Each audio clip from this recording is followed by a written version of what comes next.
Je vous invite à ouvrir vos Bibles dans Malachie, au chapitre 2. Je vais lire du verset 17 au verset 5 du chapitre 3. Vous fatiguez l'Éternel par vos paroles, et vous dites : en quoi l'avons-nous fatigué ? C'est en disant : l'Éternel voit d'un bon œil celui qui fait le mal. C'est en lui qu'il prend plaisir. Ou encore : où est le Dieu de la justice ? Voici que j'enverrai mon messager pour me préparer le chemin. Et soudain, il entrera dans son temple, le Seigneur que vous cherchez, le messager de l'alliance que vous désirez. Le voici qui arrive, dit l'Éternel, le Maître de l'univers. Qui pourra supporter le jour de sa venue ? Qui restera debout quand il apparaîtra ? En effet, il sera pareil à un feu purificateur, à la lessive des blanchisseurs. Il s'assiera pour fondre et purifier l'argent. Il purifiera les descendants de Lévi. Il les rendra purs comme on rend pur l'or et l'argent. Et c'est suivant la justice qu'ils présenteront des offrandes à l'Éternel. Alors l'offrande de Juda et de Jérusalem sera agréable à l'Éternel, comme autrefois, comme par le passé. Je m'approcherai de vous pour le jugement, et je m'empresserai de témoigner contre les magiciens et les adultères, contre ceux qui prêtent des faux serments, contre ceux qui exploitent le salarié, qui oppriment la veuve et l'orphelin, qui font tort à l'étranger et ne me craignent pas, dit l'Éternel, le Maître de l'univers. Merci pour la lecture du passage biblique. Et je vous propose de commencer avec un fait divers que j'ai lu, qui m'a un petit peu marqué. En 2022, il y a une dame qui était en vacances en France et qui s'était fait voler ses papiers d'identité. Alors pas cool, mauvais moment à passer, un dépôt de plainte a été fait, et puis l'histoire s'est arrêtée là. Jusqu'au moment où elle a reçu des factures d'un immeuble qu'elle aurait acheté d'à peu près un demi-million d'euros, parce que les voleurs ont utilisé cette carte d'identité réelle, ont fait d'autres faux, et se sont permis d'acheter cet immeuble. Elle a reçu les factures de prêt, elle a reçu les factures même des locataires, parce qu'il y avait de l'entretien pour cet immeuble qu'il fallait faire, et ça l'a mis un peu dans la panade. La bataille judiciaire est encore en cours, malheureusement pour elle. Elle vient juste de recevoir la possibilité de ne pas être poursuivie par la banque, parce qu'elle avait encore pas payé. Elle s'est retrouvée dans sa voiture, parce qu'elle a tout perdu, et c'était une catastrophe pour elle. Et si ça vous arrivait ? Et si ça m'arrivait ? Comment je réagirais ? On se projette vite dans ce genre de situation quand on voit une injustice aussi flagrante, quand on voit qu'elle est obligée de se battre avec des avocats pour essayer de prouver que c'est pas elle. Oui, mais c'est votre carte d'identité. Oui, mais c'est pas moi. Un demi-million d'euros, comment le rembourser ? D'autres, peut-être, se seraient fait peut-être justice eux-mêmes, auraient cherché à tout prix à retrouver ces gens-là, et certainement avoir une petite explication de texte, un peu musclée pour certains peut-être. On a vite ce sentiment d'injustice qui peut monter en nous quand on entend ce genre de situation. Pas besoin d'attendre d'être adulte pour ça. Les enfants, on fait un goûter, et pour un en particulier, je coupe une part de gâteau plus grosse que les autres. Est-ce que vous allez bien le prendre ? Pas sûr, hein ? Pas sûr, vous allez peut-être un petit peu râler. Pourquoi lui, il en a plus que moi ? C'est pas juste. Si vous êtes en classe et qu'il y en a un qui fait quelque chose de travers, punition collective, c'est complètement injuste pour ceux qui n'ont rien fait. Quand vous êtes au travail et que vous travaillez dur pour une promotion, on vous promet quelque chose et d'un coup, quelqu'un passe devant vous, récupère ce poste tant convoité juste par piston, par connaissance. C'est injuste, n'est-ce pas ? Alors dans ces cas-là, on crie vite à l'injustice. On veut que tout de suite ça soit réparé, parce que c'est à nous qu'on a fait tort. Mais bizarrement, on est beaucoup moins rapide au niveau de la justice quand c'est nous qui provoquons cela, quand c'est nous qui faisons mal, quand c'est nous qui lésons les autres. Nous poursuivons l'étude du livre de Malachie. On en est à la 4e prédication, résumé des épisodes précédents. Dieu manifeste son grand amour à son peuple au travers l'élection. Voilà ce qu'il a dit. J'ai aimé Jacob, j'ai haï Ésaü. Il a choisi un peuple. C'est de cette manière qu'il a exprimé son amour. Malachie a œuvré et a prophétisé à peu près au niveau du 5e siècle avant Jésus-Christ. Après que le peuple ait été déporté, et là, il est revenu. Et Dieu a manifesté son grand amour. Il les a fait revenir du pays où ils ont été déportés pour retourner sur leur terre. Malgré cet amour, le peuple, a vécu sa vie et a décidé de délaisser Dieu. Il ne l'honore pas, il le méprise plutôt. Et les sacrificateurs qui étaient eux censés annoncer la loi, ils ont décidé de faire comme ils ont voulu. Ils ont méprisé Dieu. Le texte juste avant celui que nous venons de lire, c'était tout le peuple même qui était dans une certaine décadence. Ils ont brisé l'alliance avec Dieu. Entre concitoyens, se traitaient durement. Dans leur mariage, où ils répudiaient leurs femmes pour aller prendre d'autres femmes de nations environnantes et pour aller se tourner vers l'idolâtrie. L'alliance de Dieu était brisée. Dans ce 4e débat, où le peuple, à chaque fois, énonce à Dieu un reproche, là, ici, ça va parler de justice. Et le peuple crie à l'injustice, mais pas simplement de leur situation, mais comme quoi Dieu est injuste, son caractère serait pas bon. Ils appellent Dieu de tous leurs vœux, bonne nouvelle, ou plutôt mauvaise pour eux, Dieu va s'approcher d'eux. Et Dieu va venir justement pour répondre à ce peuple. Et nous verrons dans ce texte que Dieu est venu. Il est venu par son Fils Jésus. Il est venu purifier les justes, son peuple. Et il reviendra pour juger le monde. Alors tournons-nous vers lui. Voici de quelle manière nous allons traiter ce texte aujourd'hui. Dieu juge toujours au bon moment. Dieu juge son peuple par la purification. Et Dieu jugera le monde en dernier.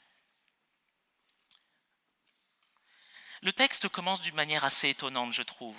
Moi, ça me fait bizarre. J'apprécie quelquefois faire des paraphrases pour être sûr de bien avoir compris. Voici la paraphrase du tout début. Voilà, vous me fatiguez. Vous fatiguez l'Éternel. Je suis sûr que les enfants ont déjà entendu ça, de la part de leurs parents, quand ils viennent plusieurs fois, et les appellent alors que ce n'est pas le moment, et répètent, et répètent, et répètent toujours la même chose. Vous nous fatiguez. Fort heureusement, Dieu est bien plus patient que nous, les parents. Et c'était pour donner une idée de ce que Dieu pouvait ressentir. La lassitude.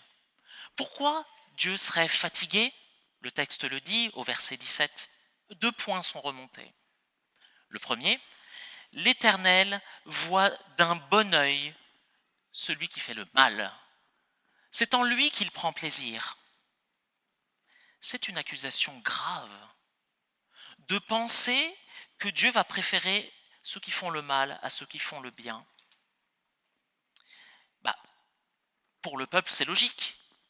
Eux, ils sont petits, pauvres, abandonnés. Et les nations environnantes, eux, ils prospèrent. C'est forcément que Dieu les bénit, n'est-ce pas? Deuxième point. Où est le Dieu de la justice? Imaginez, vous avez quelqu'un qui a commis un crime, on l'amène à la salle du juge et il n'y a personne. Le siège est vide. Qui va rendre la justice? On voit tout de suite l'ironie du peuple. Sous prétexte Dieu serait un Dieu de justice, il est où? Quand est-ce qu'il juge? Quand est-ce qu'il nous fait justice enfin? Le peuple est petit et faible, je viens de le dire, mais surtout, c'est lui qui a délaissé Dieu. Ils ont décidé de faire comme eux ils ont voulu et ne pas respecter ce que Dieu leur avait édicté comme loi. La religion était devenue une façade pour faire bien. On ne sait jamais, comme ça, si Dieu voit quelque chose, comme si Dieu ne voyait pas dans les cœurs. Vous voyez, c'est un peu comme cette photo. 3 personnes qui discutent, on regarde un téléphone, on prend un petit café. De loin, on pense que la photo est réelle. C'est une vraie situation qui s'est passée. Quand on regarde de plus près, on voit que les mains rentrent l'une dans l'autre. On voit même des doigts seuls. C'est une photo générée. Ça ne reflète pas la réalité de ce qui s'est passé. Cette scène ne s'est jamais passée. Ces personnes n'existent pas. De la même manière, le peuple était là, juste de façade. Il essayait tant bien que mal de respecter Dieu. Et au final, il n'y avait rien dans le fond. C'était vide, c'était creux. Le peuple ne semble pas se souvenir de tout ce que Dieu a fait pour lui. Quelques exemples. Je l'ai dit, Dieu a tenu une promesse. Quand il les a envoyés en exil à cause de leur faute, il avait dit qu'il allait les ramener. Il a tenu promesse. Il les a préservés. Il les a choisis. J'ai aimé Jacob, j'ai haï Ésaü. C'est une grâce imméritée. Ils étaient jumeaux. Il leur envoie des messagers, les prophètes, pour leur expliquer que ça ne va pas. Revenez à moi. C'est tout le rôle des prophètes pour aller parler de la part de Dieu, qui prend le temps de ne pas les détruire immédiatement. Ils méritent cela, parce qu'ils profanaient Dieu. Et pourtant, Dieu prend du temps avec eux. Voici quelques exemples de bonté de la part de l'Éternel. Et en réfléchissant un peu à cela, je me suis dit que on prenait vite pour acquis les choses que Dieu nous donne par grâce. Et quelquefois même, on exige alors qu'en fait, c'est juste un don. Il n'est pas obligé de le faire. Il le fait par son grand amour. Il nous tient en vie aujourd'hui. C'est parce qu'il le décide. Est-ce que vous ressentez de la colère envers Dieu? Je veux dire, est-ce que vous ressentez de l'injustice? Vous pensez que Dieu n'est pas juste avec vous? Si c'est le cas, au lieu de garder ça dans votre cœur, d'aigrir, d'avoir de la rancœur, approchez-vous de Dieu. Approchez-vous de lui et apprenez à connaître qui il est, son caractère. Il y a un chant qui parle de compter les bienfaits de Dieu.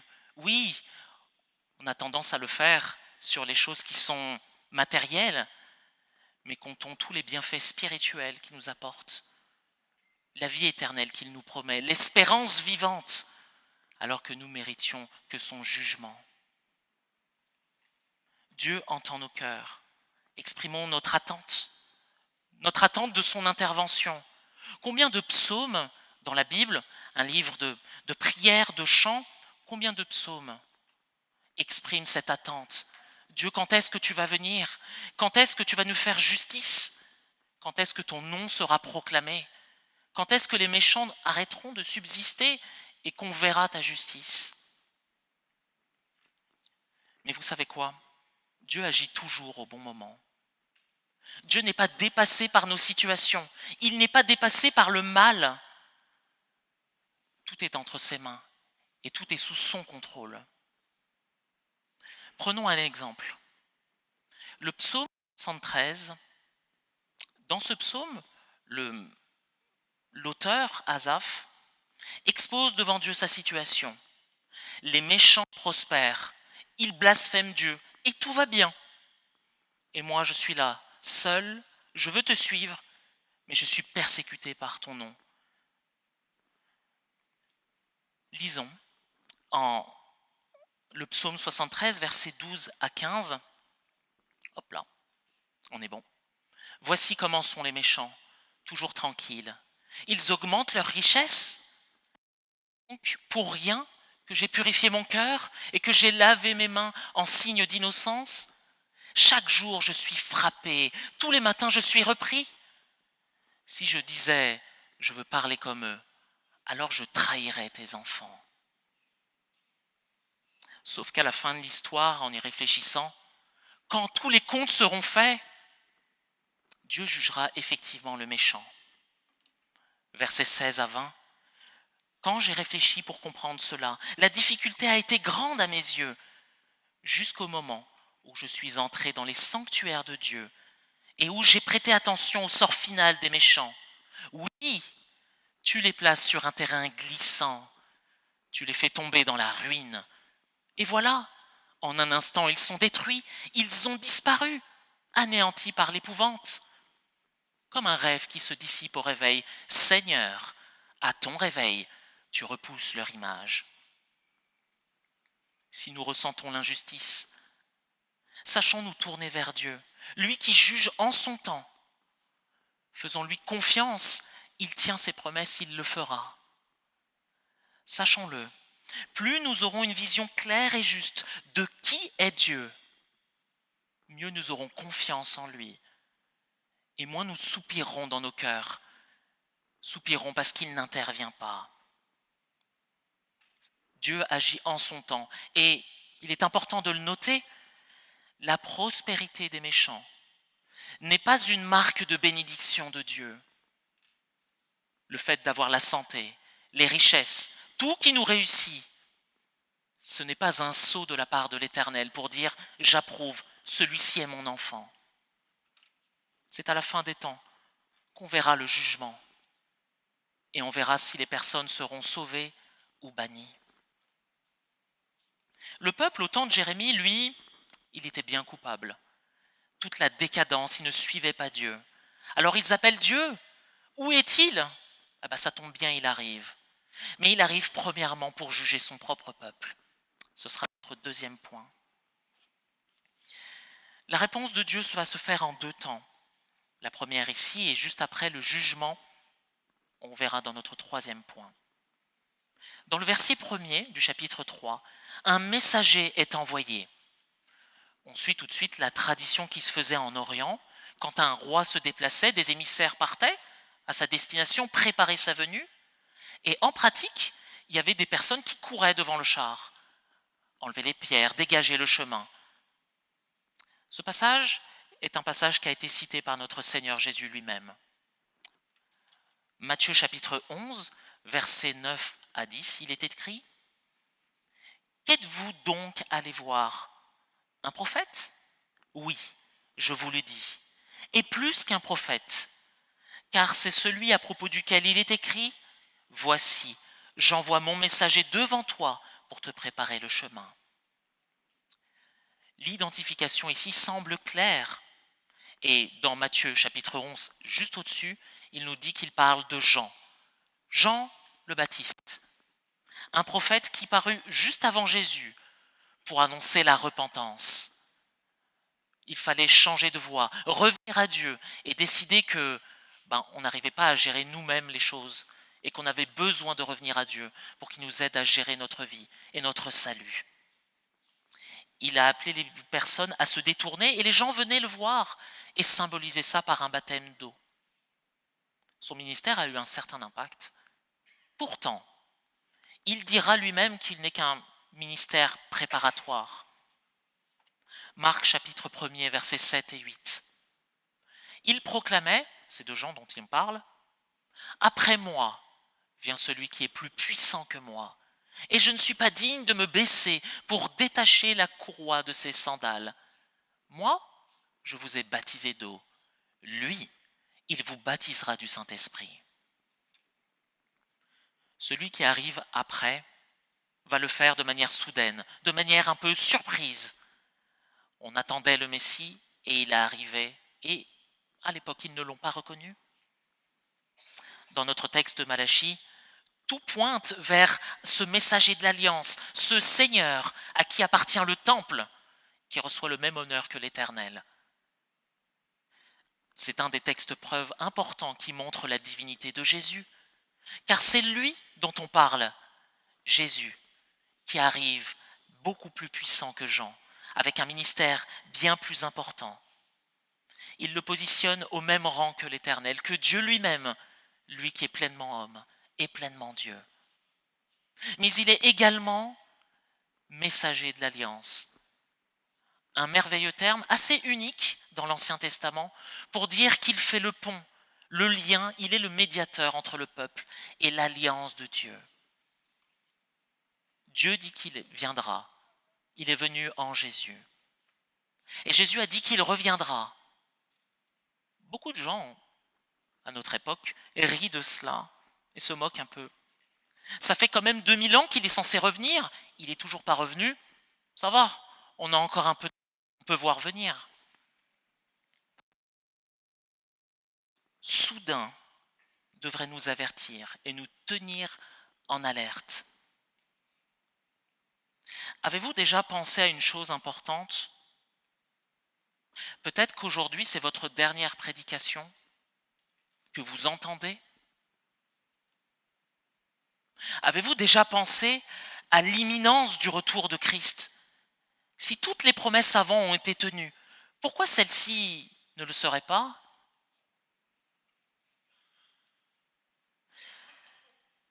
Deux choses nous séparent de rencontrer notre Créateur en direct. La mort de notre corps et le retour de Christ.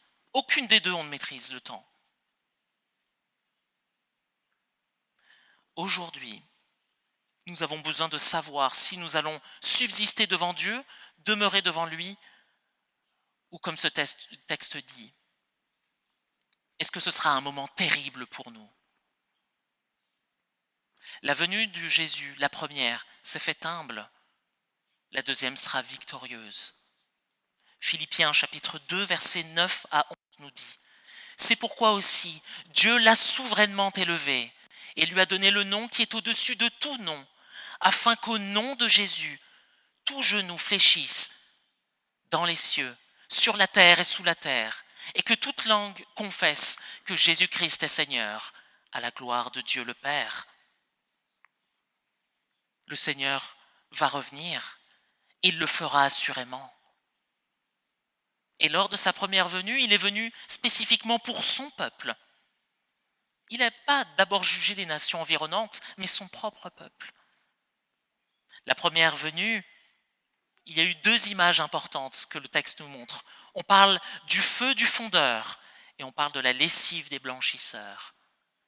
D'abord, le feu du fondeur, rien à voir avec un feu de forêt qui détruit tout, mais un feu localisé sur du métal qu'on veut purifier pour avoir un métal plus précieux, débarrassé des résidus. Oh, ça ne doit pas être très agréable d'être dans ce feu très intense, mais c'est nécessaire pour être purifié. La lessive des blanchisseurs, c'est pour enlever les taches qui étaient indélébiles. À l'époque, on mélangeait cette lessive avec certaines huiles et on l'appliquait sur des taches tenaces. Et vous savez ce qu'on faisait après? On battait le linge, on le piétinait et on le laissait sécher pour que le produit pénètre. La purification est profonde, quelquefois douloureuse mais salutaire. Elle concerne d'abord les sacrificateurs. On entend parler des fils de Lévi au verset 3. Ce sont ceux qui étaient censés apporter la loi, expliquer au peuple ce que Dieu attendait ou non. Et puis quand eux expliqueraient correctement, alors ça toucherait tout le peuple, afin que l'offrande qu'ils apportaient à l'Éternel soit agréable, selon ses termes, pour sa gloire. Comme un roi qui vient et qui siège pour juger son peuple. Comme un artisan qui s'assoit pour pouvoir se préparer à travailler. Dieu va s'est préparé à purifier son peuple, prendre le temps. Et c'est important cette notion de temps. On a tout de suite l'impression que les choses vont disparaître d'un coup. Non, Dieu prend le temps avec nous, au fur et à mesure, de nous montrer ce qui ne va pas dans nos vies, de pointer par son esprit peut-être un péché caché, peut-être quelque chose dans nos cœurs qui résiste, pour que nous puissions être semblables à lui. Je me réjouis de savoir que Dieu veut faire avec nous. Il aura pu détruire son peuple. Il prend le temps de faire avec nous. Lors de notre conversion en tant que chrétien, quand Dieu nous convertit notre cœur, il le transforme et change. Il change nos pensées, il change nos motivations, et il change également notre destinée, afin que nous soyons avec lui. Et avec ça, de pouvoir faire sa volonté, même si nous luttons encore avec le péché. Et c'est ainsi la marche chrétienne, marcher à chaque fois quand Dieu nous montre des choses, de pouvoir demander pardon, revenir à lui et avancer, toujours plus ressemblant à notre Seigneur. Nos cœurs doivent dépendre de lui pour nos forces, nos provisions, notre pardon et notre paix. Nous ne pouvons pas obtenir cette purification par nous-mêmes. Notre cœur ne tend pas à chercher Dieu, il tend à nous satisfaire, nous, à satisfaire nos besoins et nos désirs. Et nos désirs sont contraires à ce que Dieu veut. Il a fallu Jésus, pleinement homme, pleinement Dieu, pour se substituer à nous, nous donner sa vie parfaite et mourir en prenant le jugement sur lui. Le but de la purification n'est pas d'être juste purifié et tout va bien, d'avoir un ticket pour le ciel, mais de glorifier Dieu dès maintenant sur cette terre. Cette purification s'opère dans nos vies afin que nous puissions rayonner là où Dieu nous a placés et de montrer combien Dieu peut changer une vie, transformer une destinée et montrer sa gloire. Ne craignons pas de venir à Dieu, qu'il veut travailler notre cœur pour sa gloire. Ne craignons pas quand il révèle quelque chose, mais venons à lui. Il est plein de compassion et de miséricorde. Le peuple ne pensait pas recevoir ce genre de réponse. Il pensait que les nations environnantes allaient être jugées uniquement. Et la réponse de Dieu est en deux temps. Il juge d'abord son peuple. Et après, il va élargir le propos et juger les nations environnantes. Et il va répondre précisément à cette question de la justice pour tous. Où est-il ? Dieu est vraiment là et il jugera le monde au jugement dernier. C'est notre troisième point. Ils ont réclamé que Dieu vienne. Il vient. Il s'approche d'eux. Étonnant, n'est-ce pas ? Le temple, à l'époque, était rebâti. À cette époque, la présence de Dieu était symbolisée par ce temple. Pourtant, Dieu est obligé de s'approcher d'eux. C'est pour montrer à quel point ils étaient éloignés de Dieu. Le jugement de Dieu va venir et l'Éternel se déclare comme un témoin. Dans d'autres versions, on a un témoin fidèle. Un témoin qui ne ment pas, qui ne change pas la vérité pour le mensonge, qui ne juge pas l'injuste comme quelqu'un de juste. Et il ne fait qu'un préféré. Dieu jugera selon la loi qu'il a transmise aux sacrificateurs.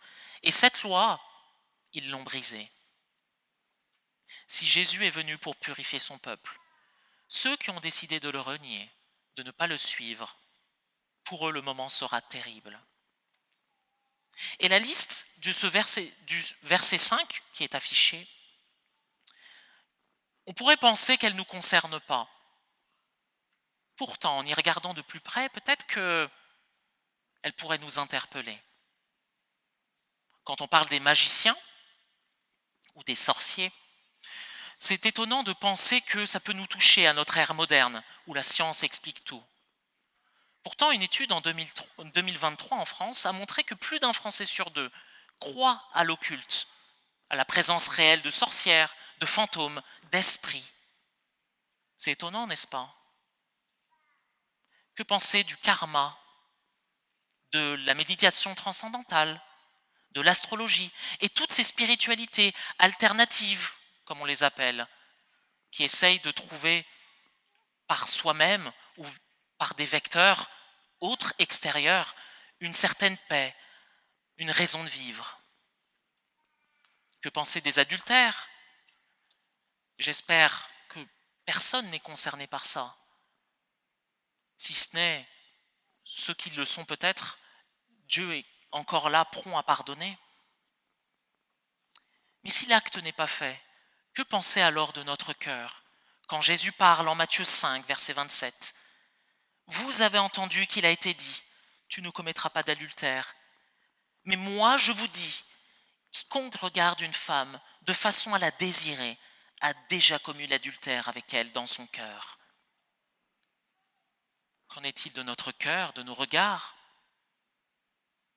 Ça concerne tous, mais peut-être spécialement les messieurs. Qu'en est-il de vos regards je me parle à moi-même d'abord, de nos cœurs. Concernant les faux serments, est-ce que nous pensons que le mensonge est un style de vie, un outil utile pour se sortir de situations? Est-ce que, quand les enfants, vous avez fait une bêtise, vous préférez dire la vérité, quitte à avoir une punition peut-être? Ou le mensonge est quand même bien pratique? On évite comme ça une punition et on sauve un peu la face, on garde un peu son honneur.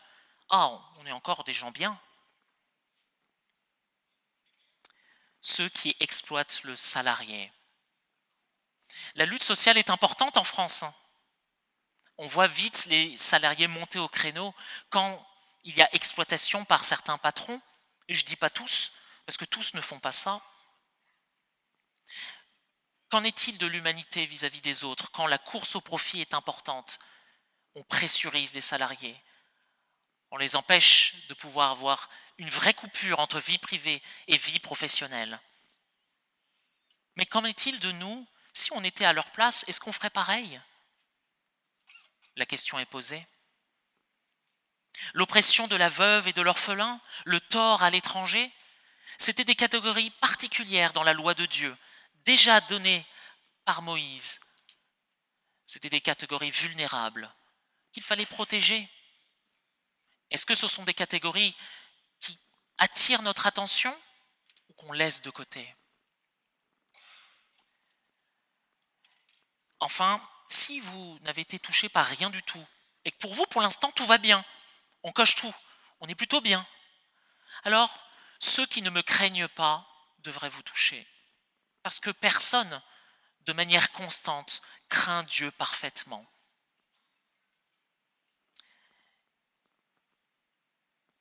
Si nous sommes tous coupables, alors sachons-le. Le maître de l'univers, l'Éternel, ne va pas simplement vous envoyer dans votre boîte aux lettres une petite amende avec un recommandé disant « il faut payer, vous vous êtes mal comporté ». Il ne va pas juste vous mettre dans un côté en disant « il va falloir purger votre peine », comme dans un purgatoire par exemple, et après vous pourrez revenir en sa présence. Il ne va pas vous faire une petite tape sur la main « c'est pas bien, tu recommences plus ». Oui, oui. Mais son jugement sera terrible. Son jugement sera insoutenable. Ce sera l'éloignement à jamais et la souffrance à jamais du corps et de l'âme de celui qui est perdu.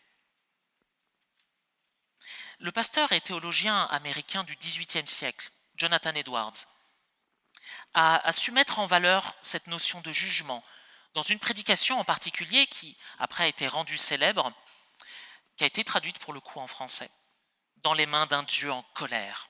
Je vous fais grâce de l'anglais. Et il met en avant ce jugement par l'enfer. 2 citations. « Les yeux de Dieu sont trop purs pour supporter la vue que vous leur offrez. Et vous lui paraissez 10 000 fois plus abominable que le serpent le plus venimeux. Vous l'avez offensé infiniment plus que ne l'a jamais fait le plus entêté des rebelles à l'égard de son prince. Pourtant, seule sa poigne vous empêche de tomber dans le feu à tout moment. » Waouh! Il n'y a que sa bonté, sa grâce et sa poigne qui fait que l'on ne tombe pas en enfer si nous n'avons pas pris Jésus comme appui, comme Seigneur et Sauveur. Ainsi, vous tous qui n'avez jamais connu le changement de cœur qu'opère le Saint-Esprit par sa grande puissance, vous qui n'êtes pas devenus une nouvelle créature, nés de nouveau, ressuscités de la mort du péché à une nouveauté de vie, vous tous, dis-je, vous êtes entre les mains d'un Dieu en colère. Nous avons besoin de prendre conscience de la mauvaise nouvelle, de la gravité de notre péché. Nous avons décidé de ne pas suivre notre Créateur et de choisir par nous-mêmes ce qui était le mieux pour nous. La sainteté de Dieu, sa justice, elle demande que nous soyons tous condamnés et que nous méritons l'enfer et rien de moins. Pas juste une petite punition, mais l'éloignement à jamais.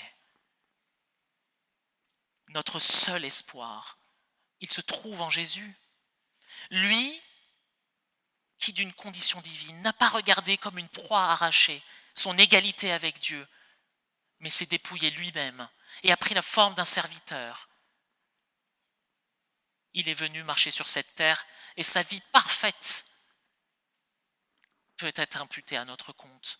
Lui qui ne méritait pas la mort, il est mort à la croix, au supplice de la croix. Ne pensons pas que cet objet soit décoratif, parce que ça fait joli. C'est un signe de mort, un signe d'un supplice, des pires criminels. Pourtant, cette croix est vide, parce que Jésus est ressuscité. Il est ressuscité parce que la mort ne pouvait le retenir. Lui, le juste, il a pris notre péché. Nous avons besoin de savoir que la justice de Dieu est satisfaite en Christ parfaitement. Le péché est expié. Il n'y en a plus si nous nous confions en Christ uniquement. Voilà la bonne nouvelle de l'Évangile, celle que nous avons pu distribuer cette semaine, celle que nous avons pu répandre dans les discussions, que les étudiants ont pris le temps de pouvoir annoncer. Voilà la bonne nouvelle de l'Évangile. Lors de la seconde venue de Jésus, le jugement sera définitif. Il n'y aura pas de troisième chance. Pour les justes, ce sera enfin la justice qui sera appliquée. Enfin, Seigneur, tu vas pouvoir appliquer la justice et nous serons satisfaits. Pour les autres, ce sera terrible, parce que Jésus reviendra. Apocalypse 19, versets 15 à 16 nous dit « De sa bouche sort une épée acérée, avec laquelle il doit frapper les nations. C'est lui qui les fera paître avec un sceptre de fer. C'est lui qui foule la cuve du vin de la colère ardente de Dieu, le Tout-Puissant. Il a sur son vêtement et sur sa cuisse un nom écrit, Roi des rois et Seigneur des seigneurs. » L'ardente colère de Dieu devrait tous nous faire frémir. Tous. Le seul refuge se trouve en Christ. Voilà ce qui doit nous motiver dans notre évangélisation. Dans notre vie de tous les jours, les gens se perdent. Ils doivent savoir qu'à la fin, il y aura un jugement. Christ est notre seul refuge. Je conclus ainsi. Le jugement dernier et la fin du monde mettront en lumière ceux qui sont en Christ et ceux qui ne le sont pas. La question qui demeure aujourd'hui, c'est qu'est-ce que tu feras ? Est-ce que tu te réjouiras avec les justes ou est-ce que tu seras condamné ? Dieu n'exige pas moins que la perfection dans nos vies et on ne peut pas l'atteindre.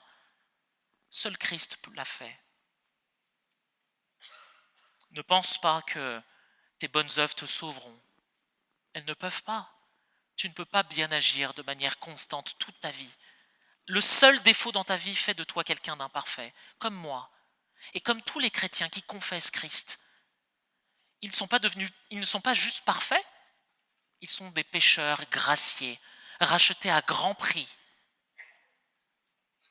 Les chrétiens sont juste des personnes graciées, juste des personnes qui ont été sauvées par grâce, par le moyen de la foi.